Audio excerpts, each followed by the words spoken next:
Happy Sunday, everybody. I'm back from my trip to Japan. It was a wonderful little honeymoon. Had a really great time. Was really amazed by the Japanese culture and how considerate and polite their culture was, especially compared to Americans. and Yeah, it was a really great trip. But one of the things that I missed doing was definitely talking about Magic the Gathering. We're going to be doing some of the off meta decks to start things off. So, usually on Mondays, I'll be doing my best of one, best of three meta review and talking about the top 8 decks in standard. But we had a recent season reset, and so we have some early mythic placements that I thought were worth mentioning. So all of these decks have been played for at least 50 matches with at least a 60% win rate and have been successfully piloted into Mythic. So first one up here is Dimir Bounce, and we've seen this strategy before based off of the fear of isolation, being able to replay things that make your opponents discard a card or make you sacrifice a card, or the -3/-3 to get around Sheltered by Ghosts, that sort of thing. But we have a couple of new cards coming in. The Boomerang Basics allows us to kind of not play Esper and get rid of the Pixie and just bounce our stuff with the Lesson, since it's card neutral. And then we have kind of the enchantment theme of the Storm Chaser's Talent, which is a good bounce target. And then we can like bring back the Boomerang Basics to then bounce the Storm Chaser's Talent and just loop that once we get to the level 2. And so you've got some enchantment synergies that you can tie into the entity tracker to draw a card. So it gives you the card advantage off of the enchantment sub theme. And then Grim Bauble gives you a little bit of enchantment artifact, some early removal that you can also bounce, but is an artifact instead of an enchantment. So you could play like an additional momentum breaker instead of the Grim Bauble. But the sacrificing to Survival 2 can be relevant, and if they're doing like a go wide strategy, the momentum breaker can get punished. And we also have and I apologize in advance. I'm going to mispronounce some of these names, so I do my best. The Legend of Kuruk, and it's an enchantment that scry 2 and then draw a card, and then on the third flips over into the Avatar Kuruk. Whenever you cast a spell, create a 1/1 colorless spirit creature token that can't be blocked or be blocked by can't block or be blocked by non-spirit creatures, and then has an exhaust ability for Waterbid 20, take an extra turn after this one. So it kind of gives you a little bit of that go wide, and not necessarily, leans into the prowess effect of casting spells, and you can also bounce this one, although it's a little bit worse of a target to bounce as a 4-costed draw card. So anyway, this one was piloted or created by McGeary, went 70 and 29 for a 70.4% win rate, and placed in Mythic 74. Oh, there's a best of one sideboard too. Next one I want to talk about is Dimir Mill, and this one was piloted by Papa Draw, went 77 and 39 for a 66.4% win rate to place in Mythic 413. And the point of this deck is the Singularity Rupture, being able to mill your opponent's deck, and River Churn Monument, being able to kind of do a 1-2 punch to hit for the entirety of your opponent's deck. You've got the Wrath of like Deadly Cover-Up, Stock Up. It's not really a new archetype, but we do see the Day of Black Sun coming in, which is a new one from Avatar: The Last Airbender. Each creature with mana value X or less loses all abilities until end of turn, and then destroy those creatures. So give you kind of a customizable Black Wrath. We also have the Heartless Act, which was printed in Avatar: Last Airbender, which can just be decent removal in black, kind of giving you an alternative to shoot the sheriff. And then we've got the the dig for like stock up and consult the star charts for the card advantage. And then we've got the Osier Patique Deepest Epic, which is a 4/3 flyer. Whenever you cast an instant spell from your hand, it gains rebound. And when it dies, return it to the battlefield into one of the Temple of Cyclic Time, and you can transform this back into the Osier. It can be a difficult threat for control to deal with. And then you got Duress to give you a little bit of hand hate if you are up against something like Azorius Control. Third one that caught my attention was Golgari Sacrifice, or Golgari Combo by Mogul GC. Went 68 and 22 for a 77.4% into Mythic, placing it Mythic 331.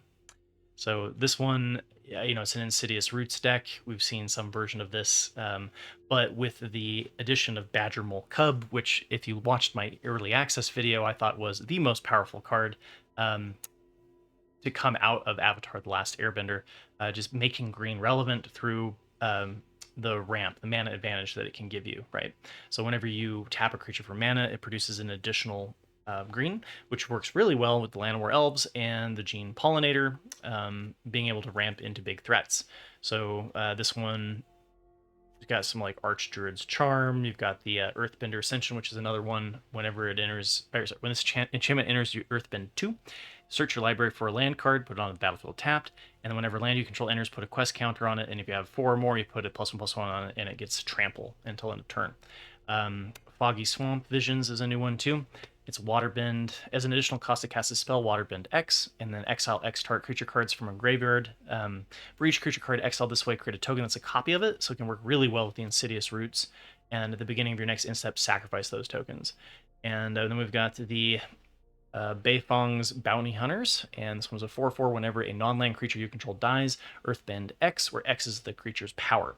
So it allows you to do these things where you're going to get a lot of triggers off of your Insidious Roots, and but then Earthbending also works with the Badger Mole Cub, since the land creatures then tap for 2 mana once they're actually creatures. So the Earthbend simultaneously, like, it gives you 2 different triggers in this deck. Bloodghast comes back whenever land you control enters. You may return this card from graveyard to the battlefield. So it's a nice one to keep bringing back. Umbral Collar Zealot is what is making the sacrifice all work in this deck. Starscape Cleric, whenever you gain life, each opponent loses 1 life, which can work off of your slight life gain in this deck. And then you've got Nature's Rhythm to search your library for a creature card with mana value X or less and put it on the battlefield, then shuffle. So this allows you to go and look for a specific card to bring in whatever you're missing for your little combo. And then you've got the Lively Dirge as well, being able to look through your deck. So kind of a little cool Golgari combo deck, definitely worth checking out. And the 4th one that caught my attention was Gruul Breakout by Squint. And this one went 89 and 56 for 62.8% and placed Mythic number 111. And it's basically mono green Stompy, playing the red so that we can play the Breakout. Mono green Stompy does play the Leyline Weaver, but yeah, playing the red for the Breakout. And you're looking to take advantage of the Badger Mole Cub in a different way, basically ramping into the Crater Hoof Behemoth instead of a combo. And Ouroboros helps pump your go wide board. You got a bunch of mana dorks with the Elves, the Pollinator, Bramble Familiar, and then Leyline Weaver. So you've got a whole, what is that? 15 mana dorks, something like that, that work with your Badger Mole Cub. And then you've got the Paw Patch Recruit to punish the single point interaction. You've got the Nature's Rhythm, similar to the Golgari combo, to get your combo to work. Tyvar also gives you a nice way to sink your mana into giving creatures you control +X/+X, and where that's the amount of power. And you've also got the Reclamation Sage to destroy artifact or enchantment hate. And it's nice to see green being relevant after my little break. And then this one's probably the one that everybody's been talking about while I was gone, which was, I tried to leave you guys a mention about it. Mono white aggro or mono white auras was looking particularly well positioned at the beginning of Avatar: The Last Airbender. And so this is basically that, substituting some of the early drops and bringing in substituting the later drops. Anyway, bringing in red to do bring in the Demonic Ruckus and the Emberheart Challenger, which the Valiant on this really helps the deck get some additional dig. So when you're targeting it, you're going to be able to potentially play something off the top of your library, which can be nice against certain matchups. And then you have the Slick Shot Show Off, and this one, I'm not sold on this one in this deck, just because you usually are looking to Voltron something, but the Slick Shot Show Off does work with all of the auras triggering prowess, and seems like a decent one to include if you're also going to bring in red. Tomorrow we'll probably talk about mono white, or not tomorrow. Sorry, on Monday we'll probably talk about mono white auras and what that deck has been doing. It's been performing pretty well, and since it's been performing so well, it's been then targeted in Diamond and above. But Momo Playful Pet here is a pretty good target to make into a really big creature because of the vigilance. And then you can also, and then if it does get removed early, you can move that +1/+1 counter onto something else to also help it get additionally out of control.